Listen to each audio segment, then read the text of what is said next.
ভিডিওটা এডিট করতে একটু দেরি করে ফেললেও এখনো পর্যন্ত আগস্ট মাস কিন্তু শেষ হয়নি। এরকম কত ভিডিও ফোনের মধ্যে পড়ে থাকে, তারপরে আর এডিট করার সময় পাই না, লাস্টে সব ডিলিট করে দিতে হয়।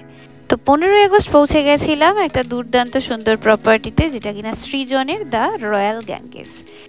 ঢোকার সাথে সাথে এই সুন্দর ভিনটেজ কারটা করে আমি একেবারে চারিপাশের মনোরম দৃশ্য দেখতে দেখতে এগিয়ে গেলাম আমার ইভেন্ট জোনের দিকে।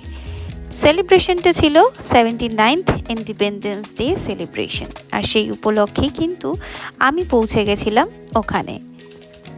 ঢোকা মাত্রই একটা দুর্দান্ত সুন্দর রিসেপশন, আফটার দ্যাট একটু এগালেই এরকম সুন্দর একটা ভিউওয়ালা জায়গা, যেখানে গিয়ে কিন্তু একদম পারফেক্ট ফটো সেশন হতেই পারে, বা হতে পারে একটা চায়ের আড্ডা।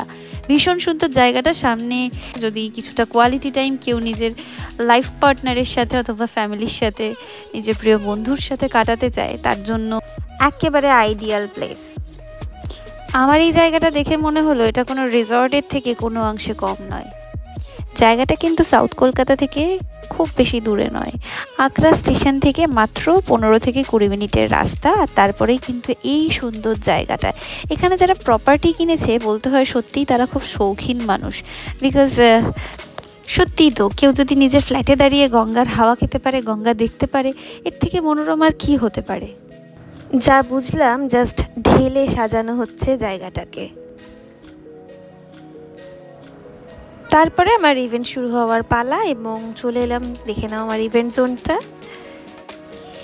এখানে অডিয়েন্স যাদেরকে ইনভাইট করা হয়েছে তারা প্রত্যেকেই কিন্তু এখানকার প্রপার্টি কিনেছেন। এবার চলে গেলাম মূল পর্বে। ফ্ল্যাগ হোয়েস্টিং দিয়ে আমরা আমাদের অনুষ্ঠানের শুভ সূচনা করে ফেললাম। তারপরে আমরা ন্যাশনাল অ্যান্থেম শুরু করলাম, এবং ন্যাশনাল অ্যান্থেমের শেষে আমরা চলে গেলাম হলে, এবং এখানে একের পর এক পারফরমেন্স শুরু হলো। ভিডিওটা শেষ অবধি দেখার অনুরোধ রইল।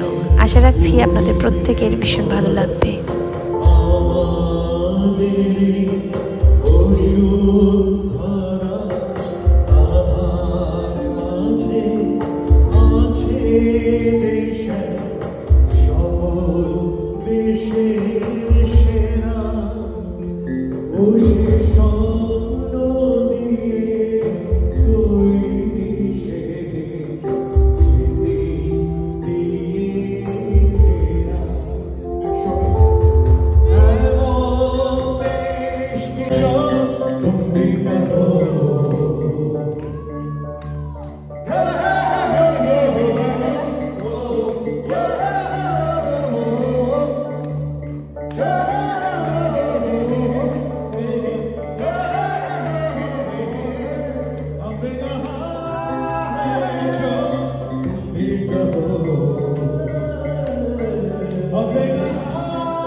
Thank you for watching.